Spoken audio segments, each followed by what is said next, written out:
Paano kung sabihin ko sa'yo na sa kung saan sa kadiliman ng kalawakan, naroon pa rin ang pinakaunang bakas ng paa ng tao sa buwan. Hindi nagalaw sa loob ng mahigit 50 taon. Walang hangin, walang ulan, walang tunog. Tanging tahimik na mga marka na naiwan sa isang mundong hindi kailanman makakalimutan na minsan ay nakarating ang tao. At sa mismong sandaling ito, habang pinapanood mo ang videong ito, isang sasakyang pangkalawakan na ginawa ilang dekada na ang nakakalipas ay patuloy pa ring lumalayo patungo sa hindi pa nalalaman. Naglalakbay ng napakalalim sa kalawakan na halos isang buong araw ang inaabot ng signal nito bago makarating pabalik sa Earth. Isang makinang nilika ng tao na naglalakbay mag-isa sa lugar na wala pang sinumang tao ang nakakarating. Matagal nang kinahuhumalingan ng mga tao ang kalawakan. Mula sa malayo, napakaganda nitong tignan. Mga kumikislap na bituin, nagliliwanag na planeta at walang katapusang hiwaga. Pero sa likod ng kagandahang iyon,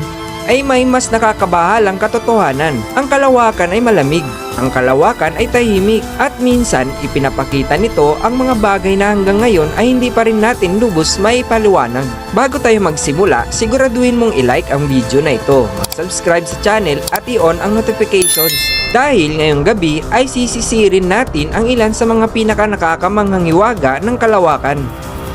Kapag tumingala ang karamihan sa kalangitan sa gitna ng gabi, ang nakikita nila ay mga bituin, mga planeta at malalayong liwanag. Pero nakatago sa loob ng kadilimang iyon ang mga kwentong halos imposibleng paniwalaan. Halimbawa, nang gawin ng mga astronaut ng Apollo 11 ang unang hakbang ng sangkatauhan sa buwan. Nag-iwan sila ng mga bakas ng paa na maaaring manatili roon sa loob ng milyong-milyong taon. Hindi tulad sa Earth, ang buwan ay walang hangin, walang ulan at walang panahon na unti-unting magbubura sa mga markang iyon. Ibig sabihin, hanggang ngayon ay hawak pa rin nito ang patunay ng unang pagkakataong nakalakad ang tao sa ibang mundo. At habang iniisip ng marami na tahimik ang kalawakan, mas kakaiba ang katotohanan dahil hindi nakakalakbay ang tunog sa kalawakan.